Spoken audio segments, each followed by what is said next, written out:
السماوات والأرض أعدت للمتقين صدق الله العلي العظيم وصدق وبلغ رسوله النبي الكريم ونحن على ذلك من الشاهدين الشاكرين والحمد لله رب العالمين. ഏറ്റവും ആദരണീയരായ പണ്ഡിതന്മാരെ, വളരെ സ്നേഹനിധികളായ സുന്നത്ത് ജമാഅത്തിന്റെ പ്രവർത്തകരെ, വിദ്യാർത്ഥികളെ, അല്ലാഹു സുബ്ഹാനഹു വ തആല നമ്മെ എല്ലാവരെയും നമുക്ക് വേണ്ടപ്പെട്ടവരോടൊപ്പം നാളെ സ്വർഗ്ഗലോകത്ത് അവന്റെ ഹബീബായ നബി സല്ലല്ലാഹു അലൈഹി വസല്ലമ തങ്ങളുടെ കൂടെ ഒരുമിച്ച് കൂട്ടിത്തരുമാറാവട്ടെ. ഈ സദസ്സിൽ സമ്മേളിച്ച എല്ലാ വിദ്യാർത്ഥികളും അവരവർ പഠിച്ചുകൊണ്ടിരിക്കുന്ന, പ്രവർത്തിച്ചുകൊണ്ടിരിക്കുന്ന മേഖലകളിൽ ഉന്നതമായ സ്ഥാനങ്ങളിൽ അല്ലാഹു എത്തിക്കുകയും അതെല്ലാം സ്വർഗം കരസ്ഥമാക്കാൻ പറ്റിയ സൽക്കർമ്മങ്ങളായി അല്ലാഹു നിലനിർത്തി തരികയും ചെയ്യുമാറാവട്ടെ. നമ്മുടെ സുന്നത്ത് ജമാഅത്തിന്റെ വിദ്യാർത്ഥി സംഘടന സംഘടിപ്പിച്ച ഈ പരിപാടിയിൽ പ്രധാനമർഹിക്കുന്ന ഒരു വിഷയമാണ് അവസാന ഭാഗത്തേക്ക് വച്ചിരിക്കുന്നത്. മുസ്ലിമായൊരു മനുഷ്യന്റെ ജീവിതത്തിന്റെ അവസാനം ചെന്നെത്തുന്നതും ആ വിഷയത്തിൽ തന്നെയാണ്. നേരത്തെ നമ്മുടെ ബഹുമാനപ്പെട്ട പ്രസിഡന്റ് കേൾപ്പിച്ചതുപോലെ എപ്പോഴും നാം അല്ലാഹുവിനോട് പ്രാർത്ഥിച്ചുകൊണ്ടിരിക്കുന്നതും സ്വർഗത്തിൽ ഒരുമിച്ച് കൂട്ടണേ എന്നാണ്. നമ്മുടെ ധർമ്മജാഗരണ യാത്രയുമായി ബന്ധപ്പെട്ട കൺവെൻഷൻ ദഅവ കോളേജിന്റെ താഴെ നിലയിൽ നടക്കുന്നുണ്ട്. അതിനുവേണ്ടി എത്തിയ പ്രവർത്തകർ അവിടെ എത്തണമെന്നറിയിക്കുന്നു. പെട്ടെന്ന് മീറ്റിംഗ് ആരംഭിക്കുന്നു. ഭക്ഷണം കഴിച്ചിട്ടില്ലാത്തവർക്ക് പിറകുവശത്ത് ഭക്ഷണം റെഡിയാവും. എല്ലാവരുടെയും ഏറ്റവും വലിയ അഭിലാഷം സ്വർഗത്തിൽ എത്തിച്ചേരണം എന്നുള്ളതാണ്. മനുഷ്യന്റെ ജീവിതത്തിന്റെ അവസാന പോയിന്റാണ് സ്വർഗം.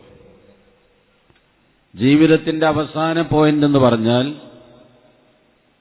ഒരു മനുഷ്യന് തരണം ചെയ്യുന്ന ഘട്ടങ്ങൾ പരിശുദ്ധ ഖുർആനിൽ അല്ലാഹു ഒരായത്തിൽ കൂടി 9 ഘട്ടങ്ങൾ വിവരിച്ചിട്ടുണ്ട്.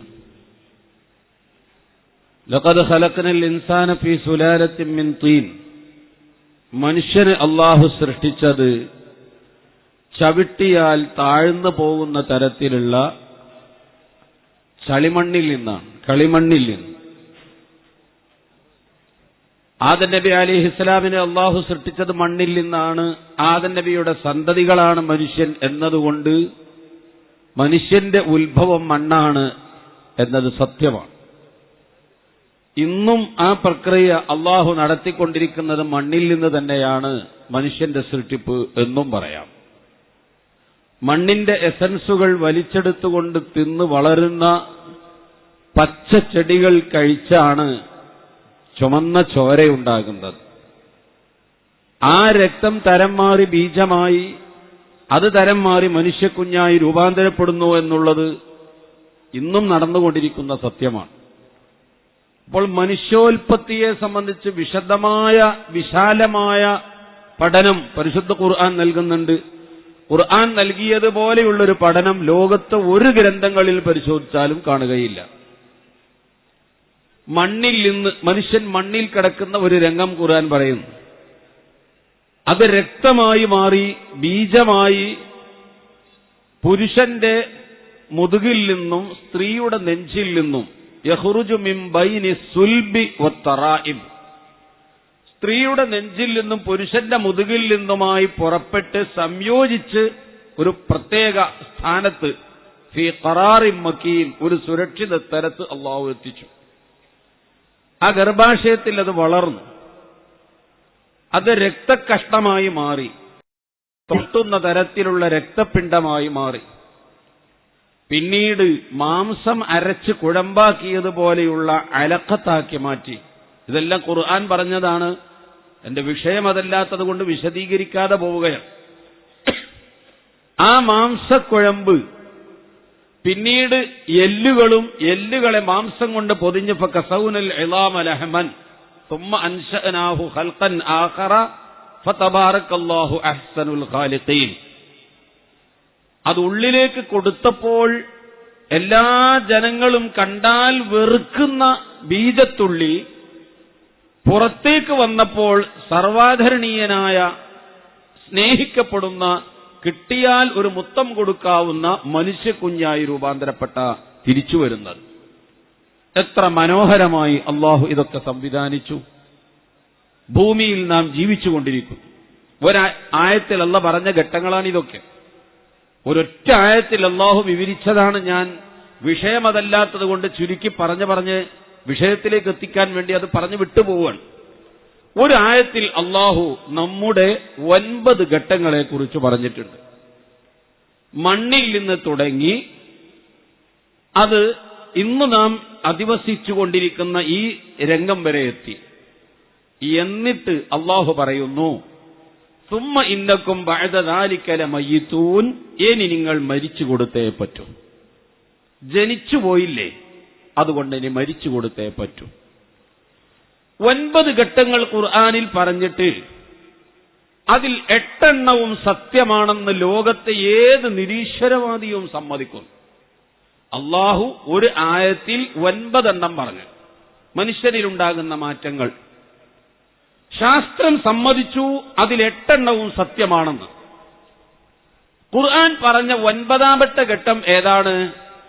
സുമ്മ ഇന്നക്കും ഇലൈനാ തുബ്അസൂൻ, ഈ മരണത്തിന് ശേഷം വീണ്ടും ഒരു ജീവിതമുണ്ട്.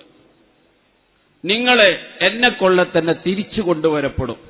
തുർജഊൻ സുമ്മ ഇന്നക്കും ഇലൈനാ തുബ്അസൂൻ. പല സ്ഥലങ്ങളിൽ അല്ലാഹു തആല ഈ ആശയം പറഞ്ഞിട്ടുണ്ട്. 9 കാര്യം പറഞ്ഞതിൽ 8 എണ്ണം സത്യമാണെന്ന് ഭൗതിക ലോകം സമ്മതിച്ചുവെങ്കിൽ, ഏത് നിരീശ്വരവാദിയും സമ്മതിച്ചെങ്കിൽ 9ാമത്തെ കാര്യം തള്ളിക്കളയാൻ എന്താ ന്യായം? അത് അംഗീകരിക്കാനല്ലേ ന്യായം? അള്ളാഹു ഒരായത്തിൽ 9 കാര്യം പറഞ്ഞു, 8ഉം സത്യമാണ്. 9ാമത്തെ കാര്യം എന്താ? മരണത്തിന് ശേഷം ഒരു ജീവിതമുണ്ട്, നിങ്ങളെ എന്നെക്കൊള്ള തന്നെ തിരിച്ചു കൊണ്ടുവരും എന്ന് അള്ളാഹു പറഞ്ഞു. ആ ജീവിതമാണ് പരിസമാപ്തി കുറിക്കുന്നത്. അള്ളാഹു അവിടെ ചെന്നാണ് ഇത് അവസാനിപ്പിച്ചത്. അപ്പൊ ജീവിതത്തിന്റെ അവസാനം ഇവിടുത്തെ മരണമല്ല, മരിക്കുന്നതോടുകൂടി ജീവിതം കഴിയുകയല്ല. അത് നമ്മുടെ ജീവിതത്തിൽ ഉമ്മാന്റെ ഗർഭാശയത്തിൽ ജീവിച്ച് അവിടെ നിന്ന് ഇങ്ങോട്ട് പോകുന്നില്ലേ? ഈ ഭൗതിക ലോകത്തിൽ നിന്ന് മരിച്ച് മറ്റൊരു ലോകത്തേക്ക് പോകുമ്പോൾ അള്ളാഹു നിശ്ചയിച്ച 9ാമത്തെ ഘട്ടത്തിൽ ചെന്ന് അവസാനിക്കുമ്പോഴേ യഥാർത്ഥത്തിൽ ഈ പ്രയാണം അവസാനിക്കുകയുള്ളൂ. നമ്മുടെ ജീവിതത്തിന്റെ ലക്ഷ്യവും അവിടെ തിരിച്ചെത്തുക എന്നുള്ളതാണ്. ഏതൊരു മുസ്ലിമായ മനുഷ്യന്റെയും ജീവിതത്തിന്റെ ലക്ഷ്യം ഈ ദുന്യാവിൽ ജീവിച്ച് കഴിച്ചുകൂട്ടുക എന്നതല്ല. അതാരുടെയും ലക്ഷ്യമല്ല. മൂമിനായ ഒരു മനുഷ്യന്റെ ലക്ഷ്യമല്ല. ദുന്യാവിൽ എന്തിനാ നാം ജീവിക്കുന്നത്? ഉമ്മന്റെ ഗർഭാശയത്തിൽ ജീവിച്ച പോലെ കുറഞ്ഞ കാലം ഈ ദുന്യാവിലെ ജീവിതം കഴിച്ചുകൂട്ടുന്നു. മരണത്തെ നിഷേധിക്കുന്ന ഒരു മനുഷ്യനുമില്ല അള്ളാഹുവിന്റെ സൃഷ്ടികളിൽ. നിഷേധിച്ചിട്ട് കാര്യമില്ല, അവൻ മരിക്കും. അപ്പോൾ മരിച്ചു കൊടുക്കുന്നു എന്നതുപോലെ മരണത്തിന് ശേഷമുള്ള നമ്മുടെ ഒരു ജീവിതം, ആ ജീവിതമാണ് സുഖമാണോ കാലാകാലം സുഖം, ദുഃഖമാണോ കാലാകാലം ദുഃഖം.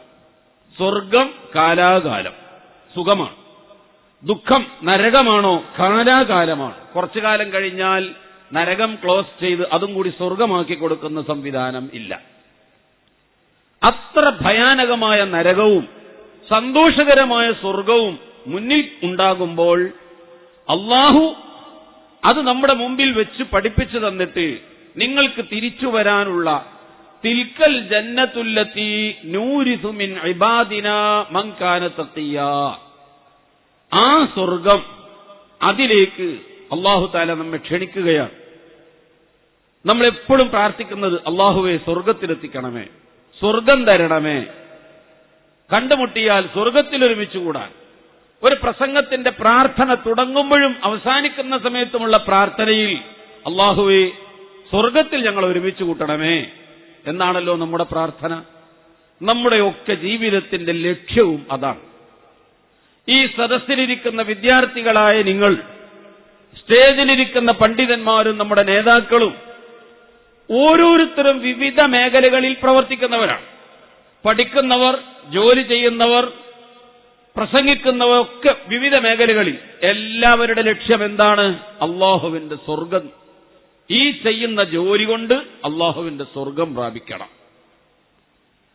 എല്ലാവരുടെ ലക്ഷ്യം അതാണ് ആയിരിക്കണം. മോമിനായ ഒരു മനുഷ്യന്റെ ജീവിത ലക്ഷ്യം അതായിരിക്കണം. നിങ്ങൾ വിചാരിക്കുന്നുവോ സ്വർഗം പണ്ഡിതന്മാർക്ക് മാത്രമേ ലഭിക്കൂ? ഒരിക്കലും അങ്ങനെ തെറ്റിദ്ധരിച്ചു പോകരുത്.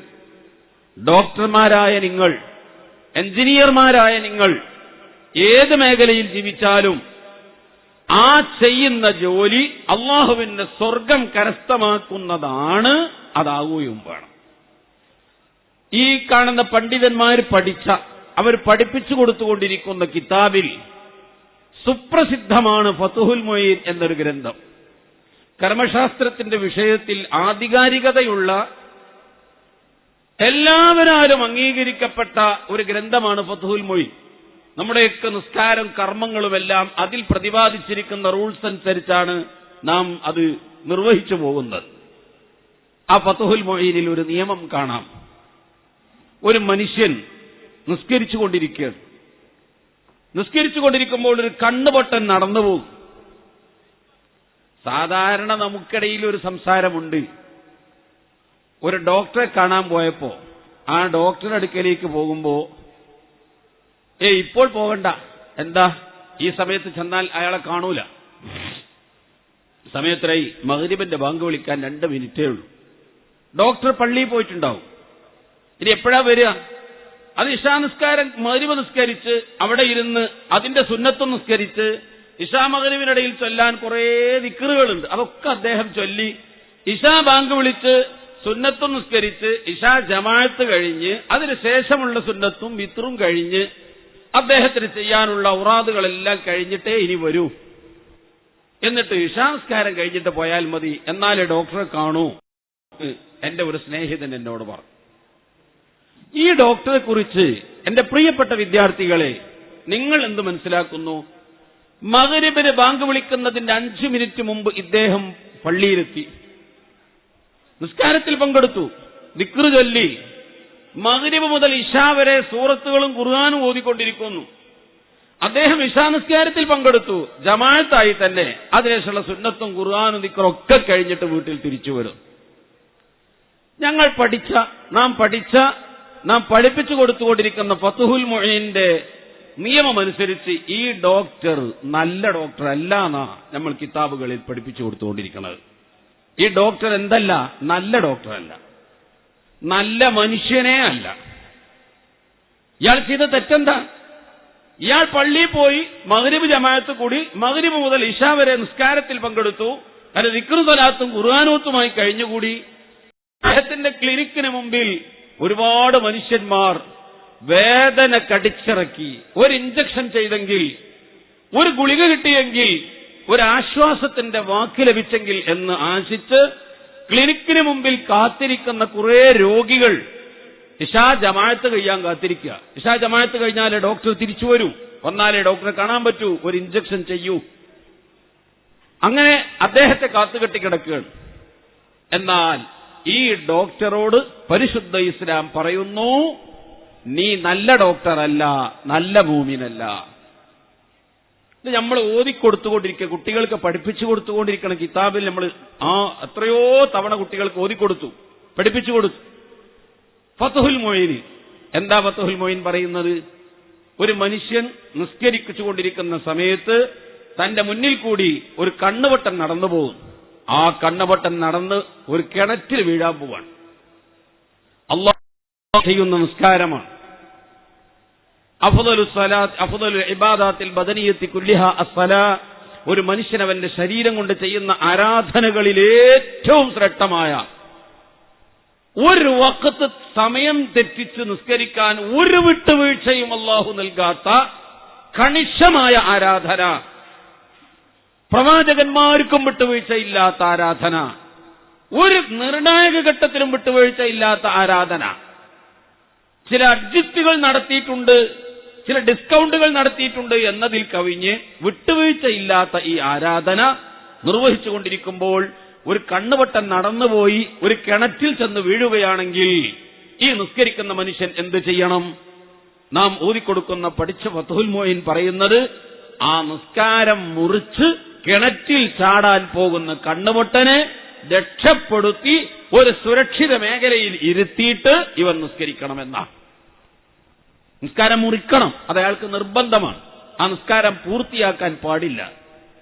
അതയാൾ മുറിച്ചിട്ട് ഈ കിണറ്റിൽ വീഴാൻ പോകുന്ന കണ്ണുവട്ടനെ സംരക്ഷിച്ചൊരു സുരക്ഷിത സ്ഥലത്ത് ഇരുത്തിയിട്ട് അയാൾ നിസ്കാരം തുടരണം. സ്വർഗം കിട്ടാൻ ഈ നിസ്കാരമാണോ അയാളെ സഹായിച്ചത്? ഈ സ്വർഗത്തിലെത്താൻ ഒരു ഡോക്ടർക്ക് സാധിച്ചില്ലേ? എന്താ കാരണം എന്നറിയുമോ? ഒരു മനുഷ്യന്റെ ജീവൻ രക്ഷിക്കാൻ തന്റെ നിസ്കാരം മുറിക്കൽ ആവശ്യമാണെങ്കിൽ ആ നിസ്കാരം മുറിച്ച് ആ മനുഷ്യന്റെ ജീവൻ രക്ഷപ്പെടുത്തണമെന്നൊരു ഇസ്ലാം പഠിപ്പിച്ചു എങ്കിൽ, ഒരു മനുഷ്യ ജീവനെ സംരക്ഷിക്കുന്ന മേഖലയാണല്ലോ ഡോക്ടർമാരിൽ, അതുപോലെ ആ മേഖല കൈകാര്യം ചെയ്യുന്നവർ. അപ്പോൾ ഈ മഗ്രിബിന് പള്ളിയിൽ പോയ മനുഷ്യൻ ഇശാ ജമാഅത്ത് കഴിയുന്നതുവരെ പള്ളിയിലിരുന്ന് ദിക്ർ ചൊല്ലുകയാണോ വേണ്ടത്? അദ്ദേഹത്തിന്റെ ഒരു മരുന്ന് കിട്ടിയെങ്കിലേ തന്റെ ക്ലിനിക്കിന് മുമ്പിൽ കാത്തിരിക്കുന്ന രോഗിക്കൊരു ആശ്വാസമാകൂ. അയാളെ പ്രതീക്ഷിച്ചുകൊണ്ട് കാത്തിരിക്കുന്ന ഈ മനുഷ്യന്റെ ചികിത്സയും പ്രതീക്ഷിച്ചിരിക്കുമ്പോ ഇയാൾ പള്ളിയിലിരുന്ന് ദിക്ർ ചൊല്ലുന്ന നല്ല മനുഷ്യനല്ല എന്ന് പഠിപ്പിച്ച ഇസ്ലാമാണ് നമ്മുടെ ഇസ്ലാം. അപ്പൊ സ്വർഗത്തിലേക്ക് പോകാനുള്ള മാർഗങ്ങളാണ്. ഡോക്ടർക്ക് സ്വർഗം വാങ്ങാം, എഞ്ചിനീയർക്ക് സ്വർഗം വാങ്ങാം, ഇവിടെയുള്ള ഏത് മേഖലയിൽ ജീവിക്കുന്നവർക്കും സ്വർഗം വാങ്ങാം. നിങ്ങൾ കൈകാര്യം ചെയ്യുന്ന മേഖലയിലൂടെ അള്ളാഹുവിന്റെ സ്വർഗം കരസ്ഥമാക്കണം. നമ്മുടെയൊക്കെ ലക്ഷ്യം സ്വർഗമാണ്. ആ സ്വർഗം ഒരു കൂട്ടരുടെ കുത്തകയല്ല.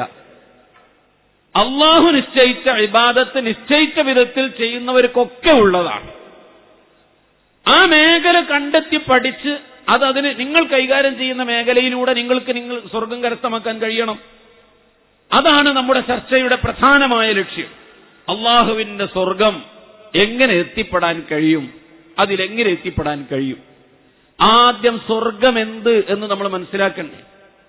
സ്വർഗത്തെക്കുറിച്ച് അറിയുമ്പോഴും മനസ്സിലാക്കുമ്പോഴുമാണല്ലോ ആ സ്വർഗത്തിൽ എനിക്ക് എത്തിപ്പെടാൻ സാധിക്കണമെന്ന ചിന്ത നമ്മുടെ ഹൃദയത്തിൽ വരൂ. പരിശുദ്ധ ഖുർആൻ സ്വർഗത്തെ പരിചയപ്പെടുത്തുന്നത് വസാരിഉ ഇലാ മഗ്ഫിറത്തിൻ മിർ റബ്ബിക്കും, വസാരിഉ നിങ്ങൾ കുതിക്കുക, ഓടിയെടുക്കുക, സ്പീഡിൽ പോവുക, മെല്ലെ പോയാൽ പോരാ. ഇലാ മഗ്ഫിറത്തിൻ മിർ റബ്ബിക്കും, അള്ളാഹുവിൽ നിന്നുള്ള പാപമോചനത്തിലേക്ക്, അള്ളാഹു നിങ്ങളുടെ ദോഷം പുറത്തു തരാൻ. മനുഷ്യരല്ലേ, സഹജമായി ഒരു ദുർബല നിമിഷത്തിൽ തെറ്റുകൾ സംഭവിച്ചേക്കാം. തെറ്റ് സംഭവിച്ചാൽ, ഒരു മനുഷ്യൻ ഒരു തെറ്റ് ചെയ്താൽ ഉടനെ അള്ളാഹു അതിനൊരു ശിക്ഷ നൽകും. ഒരു നന്മ ചെയ്താൽ ഉടനെ ഒരു പ്രതിഫലവും തരും. നാം ഒരു തെറ്റ് ചെയ്താൽ ഉടനെ അള്ളാഹു നൽകുന്ന ശിക്ഷ എന്താണ്? വീണ്ടും ഒരു തെറ്റിൽ ചെന്ന് ചാടാനുള്ള ചാൻസ് ഒരുക്കി തരുമെന്നാണ്. ഒരാളൊരു ളുഹ്ർ ഖളാ ആക്കി, ളുഹ്ർ ഖളാ ആക്കിയാൽ അള്ളാഹു അതിന് ഉടനെ ഒരു ശിക്ഷ തരും. എന്ത്? അടുത്ത അസർ ഖളാ ആകാനുള്ള ചാൻസ് എങ്ങനെയെങ്കിലും തട്ടിമുട്ടി അടുത്ത അസറും അങ്ങ് ഖളാ ആകും. അപ്പോൾ പാപങ്ങൾ പലിശ വർദ്ധിക്കുന്നത് പോലെ അടിക്കടി വർദ്ധിച്ചുകൊണ്ടിരിക്കും. ഇത് വരാതിരിക്കാൻ മനുഷ്യന്മാരല്ലേ, വല്ല തെറ്റും സംഭവിച്ചെങ്കിൽ ഉടനെ തൗബ ചെയ്തേക്കണം. നിങ്ങൾ കുതിക്കുക, ഇലാ മഗ്ഫിറത്തിൻ മിർ റബ്ബിക്കും, അല്ലാഹുവിൽ നിന്നുള്ള പാപമോചനത്തിലേക്ക് നിങ്ങൾ ഓടിയെടുക്കുക. വജന്നത്തിൻ, അല്ലാഹുവിന്റെ സ്വർഗത്തിലേക്കും നിങ്ങൾ കുതിക്കുവീൻ. അള്ളാഹുവിന്റെ സ്വർഗത്തിലേക്ക് നിങ്ങൾ കുതിക്കുവീൻ. ഓടിപ്പോയിക്കോ, മെല്ലെ പോയാൽ പോരാ, സ്പീഡിൽ വാ. അള്ളാഹുവിന്റെ ക്ഷണമാണ്. എന്താ സ്വർഗം? അർളുഹസ് സമാവാതു വൽ അർള്, ആകാശഭൂമിയുടെ വിശാലത. അർള് വീതിയാ ഖുർആൻ പറഞ്ഞത്. സ്വർഗത്തിന്റെ വീതിയാണ് ഖുർആൻ പറഞ്ഞത്, നീളമല്ല. നീളം വീതി പറഞ്ഞതിൽ നിന്ന് മനസ്സിലാക്കിക്കോ. വീതി തന്നെ എത്ര ഉണ്ട്? അർളുഹ, സ്വർഗത്തിന്റെ വീതി. അസ്സമാവാത്തു വൽ അർളു, 7 ആകാശവും 7 ഭൂമിയുമാണ്. ആകാശഭൂമി എത്ര കാണും? ഈ വിസ്തൃതമായ പ്രപഞ്ചം എല്ലാം കൂടി ഉൾക്കൊള്ളും. ആകാശഭൂമി മൊത്തം പറഞ്ഞാൽ പ്രപഞ്ചം മൊത്തം ഉൾക്കൊള്ളിച്ചുകൊണ്ടാണ് അല്ലാഹു പറയുന്നത്. ഒരാകാശം ഇങ്ങനെ വെക്കുക. ഏതൊരു സാധനത്തിന്റെ നീളവും വീതിയും പരിശോധിച്ചാൽ നീളം കൂടുതലും വീതി കുറവുക. നിങ്ങൾ നോക്കൂ, ഈ ടേബിൾ, നിങ്ങളെ മുമ്പിലിരിക്കുന്ന ടേബിൾ, അതിന്റെ നീളവും വീതിയും പരിശോധിച്ചാൽ നീളം കൂടുതലും വീതി കുറവുക. ദുന്യാവിലുള്ള സർവ്വസാധനം അങ്ങനെയാണ്. ഈ കാണുന്ന തൂണ് നീളം കൂടുതലാണ്, വീതി കുറവാണ്. എല്ലാ വസ്തുക്കളും നീളം കൂടുതൽ വീതി കുറവ് അങ്ങനെയാണ്. സ്വർഗത്തിന്റെ വീതി എത്രയാ? ഒരു ഭൂമി പരത്തി വിശാലമാക്കി വെക്കുക. എന്നിട്ട് ആ ഭൂമിയോട് ബെൽഡ് ചെയ്ത് രണ്ടാമത്തെ ഭൂമിയെ വെക്കുക. അതിനിപ്പുറത്ത് മൂന്നാമത്തെ ഭൂമിയെ വെക്കുക. അതിനിപ്പുറത്ത് നാലാമത്തെ ഭൂമിയെ വെക്കുക. 7 ഭൂമി ഒരുമിച്ച് ഒട്ടിച്ച് ബെൽഡ് ചെയ്ത് നീളത്തിൽ പരത്തി വെക്കുക. അല്ലാഹു ഖുർആനിൽ പറഞ്ഞതാണ്. അതിന്റെ പുറകിൽ 7 ആകാശവും ഈ 7 ഭൂമി വെച്ചതിന് ശേഷം ഒരാകാശമെടുത്ത് പരത്തി ഇതിനോട് വെച്ചു. അടുത്ത ആകാശം ഇപ്പുറത്ത് വെച്ചു. അടുത്ത ആകാശം ഇപ്പുറത്ത് വെച്ചു. 7 ആകാശവും പരത്തി വെച്ചു. 7 ഭൂമിയും 7 ആകാശവും ഒരുമിച്ച് ഒട്ടിച്ച് നീളത്തിൽ വെച്ചാൽ അതെത്രയാണോ അതാണ് അർളുഹ അസ്സമാവാത്തു വൽ അർള്. സ്വർഗത്തിന്റെ വീതി. ഏതൊരു സാധനത്തിന്റെ നീളവും വീതിയും പരിശോധിച്ചാൽ വീതി കുറവും നീളം കൂടുതലും. അപ്പൊ സ്വർഗത്തിന്റെ വീതി ഇതാ. നീളം എത്രേ? അല്ലാഹു അഅലം. സ്വർഗത്തിന്റെ വിശാലത എത്ര? അല്ലാഹുവിനല്ലാതെ പറയാൻ കഴിയില്ല. ഒരു സാമ്പിൾ മനസ്സിലാക്കാൻ അല്ലാഹു പഠിപ്പിച്ചു തന്നിരിക്കുന്നത് 7 ആകാശവും 7 ഭൂമിയും ഒട്ടിച്ച് ഒരുമിച്ച് നീളത്തിൽ പരത്തി വെച്ചാൽ അതിനെത്ര നീളമുണ്ടോ അതാണ് സ്വർഗത്തിന്റെ വീതി. ഖുർആനിൽ പറഞ്ഞിടത്തോളം ഇങ്ങനെയാ പറഞ്ഞത്. അർളുഹ സമാവാത്തു വൽ അർള്.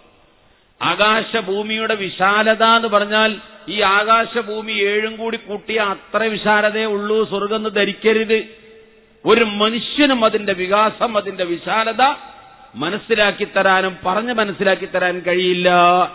ഇങ്ങനെ അല്ലാഹു അവതരിപ്പിച്ചു. അതിന്റെ വീതി ഈ പറഞ്ഞ വിധത്തിലാണ്. എന്നാൽ വീതിയും നീളവും നോക്കിയാൽ വീതി കുറവും നീളം കൂടുതലല്ലേ. അപ്പൊ സ്വർഗത്തിന്റെ നീളം എത്ര അറിഞ്ഞൂടാ. ഈ വിശാലമായ ലോകം, ആ ലോകത്താണ് സ്വർഗം. അതിലേക്ക് അല്ലാഹു നമ്മെ ക്ഷണിക്കുകയാണ്. ആ സ്വർഗം നമ്മുടെ തറവാട് ഭൂമിയാണ്. നമ്മുടെ തറവാടാണ്. അവിടുന്ന് ഇങ്ങോട്ടാണ് നമ്മൾ തിരിച്ചു പോകുന്നത്. തിരിച്ചു പോന്നയിടത്തേക്ക് തിരിച്ചു പോകണമെന്നതാണ് നമ്മുടെ ലക്ഷ്യം. നമ്മൾ ഓരോരുത്തരുടെയും ലക്ഷ്യം ആ ഭൂമിയിൽ തിരിച്ചെത്തണം, ആ വീട്ടിൽ തിരിച്ചെത്തണമെന്നാണ്. എന്താ? തിൽക്കൽ ജന്നത്തു, ഈ സ്വർഗം, അല്ലാഹു പറഞ്ഞ ഈ സ്വർഗം, അല്ലത്തി നൂരിസു മിൻ ഇബാദിനാ മൻ കാന തഖിയാ, അത് നമ്മുടെ അടിമകൾക്ക് അനന്തരമായി നാം നൽകും. നൂരിസു, നാം അനന്തരമായി നൽകും. അനന്തര സ്വത്ത് കിട്ടൽ ബാപ്പന്റെ സ്വത്താ. ബാപ്പാന്റെ മുതലാണ് മക്കൾക്ക് അനന്തരം കിട്ടുക. ആ പദപ്രയോഗമാണ് അല്ലാഹു ഇവിടെ നടത്തിയത്. അല്ലാഹു അനന്തരമായി നൽകുന്ന സ്വത്താണ്. ബാപ്പാന്റെ മുതലല്ലേ അനന്തരം? അതെ. ആദം നബി അലൈഹിസ്സലാം ഉസ്കുൻ അൻത വ സൗജുകൽ ജന്ന, ആദം നബി അലൈഹിസ്സലാം ആകുന്ന നമ്മുടെ ബാപ്പ സ്വർഗത്തിലായിരുന്നു താമസിച്ചിരുന്നത്. ആ സ്വർഗത്തിൽ നിന്ന് അള്ളാഹുവിന്റെ നേരത്തെ ഉള്ള നിശ്ചയപ്രകാരം ഭൂമിയിലേക്ക് പോന്നതാണ്. ചിലരൊക്കെ പറയും ആദം നബി സ്വർഗത്തിൽ നിന്ന് അള്ളാഹു ഇറക്കിയ പഴം തിന്നിട്ട് അള്ളാഹു പുറത്താക്കിയതാണ്. സുബ്ഹാനല്ലാഹ്. ഈമാനുള്ള മുഅ്മിനീങ്ങളെ, പൊന്നു വിദ്യാർത്ഥികളെ, അങ്ങനെ വിശ്വസിച്ചു പോവുകയേ ചെയ്യരുത്, അങ്ങനെ പറയുകയേ ചെയ്യരുത്. ആദം നബി പഴം തിന്നതിന്റെ പേരിൽ അള്ളാഹ് പുറത്താക്കിയതല്ല. കാരണം അല്ലാഹു തആല ആദം നബിയെ സൃഷ്ടിക്കുന്നതിന്റെ എത്രയോ വർഷങ്ങൾക്ക് മുമ്പ് അല്ലാഹു മലക്കുകളെ വിളിച്ചിട്ട് പറഞ്ഞു, ഇന്നീ ജായിലും ഫിൽ അർളി ഖലീഫ, ഞാൻ ഭൂമിയിൽ ഒരു പ്രതിനിധിയെ സൃഷ്ടിക്കാൻ പോകുന്നു. അല്ലാഹു മലക്കുകളോട് നടത്തിയ ചർച്ചയാണ്. അന്ന് ആദം നബിയെ സൃഷ്ടിച്ചിട്ടില്ല, പ്ലാൻ ചെയ്തിട്ടില്ല. ഭൗതിക ലോകത്ത് ആദം നബിയെ ഭൂമിയിൽ നിന്ന് മണ്ണെടുത്ത് കൊണ്ടുപോയി സൃഷ്ടിച്ച് 40 കൊല്ലം സ്വർഗത്തിന്റെ മുമ്പിൽ കൊണ്ടുപോയിട്ടിട്ടുണ്ട്. മണ്ണ് കുഴച്ചതിന്റെ രൂപം ആ സ്വർഗത്തിന്റെ വാതിൽക്കൽ 40 കൊല്ലം കിടന്നിട്ടുണ്ട്. അതിന്റെ ഒക്കെ മുമ്പാണ് ഈ ചർച്ച മലക്കുകളോട്, ഞാൻ ഭൂമിയിൽ ഒരു പ്രതിനിധിയെ സൃഷ്ടിക്കാൻ പോകുന്നു. അള്ളാഹു മലക്കുകളോട് ആദം നബി അലൈഹി ഇസ്ലാമിനെ സൃഷ്ടിക്കുന്നതിന് മുമ്പ് തന്നെ ചർച്ച ചെയ്തത് ഭൂമിയിലേക്കാണ്. ആ തീരുമാനമാണ് അള്ളാഹു ഭൂമിയിൽ ആദം നബിനെ എത്തിച്ചത്. അല്ലാതെ ആദം നബി സ്വർഗത്തിന് പഴം തിന്നിട്ട് അള്ളാഹ് പുറത്താക്കിയതൊന്നും അല്ലട്ടോ. അങ്ങനെ ആരും വിശ്വസിച്ചു പോവുകയോ ചെയ്യരുത്. അള്ളാഹുവിന്റെ അമ്പിയാക്കന്മാരെ പറ്റി അങ്ങനത്തെ ഒരു തെറ്റിദ്ധാരണയും പാടില്ല, വിശ്വസിക്കാനും പാടില്ല. ആദം നബി സ്വർഗത്തിൽ താമസിച്ചിട്ടില്ലേ? ഉണ്ട്.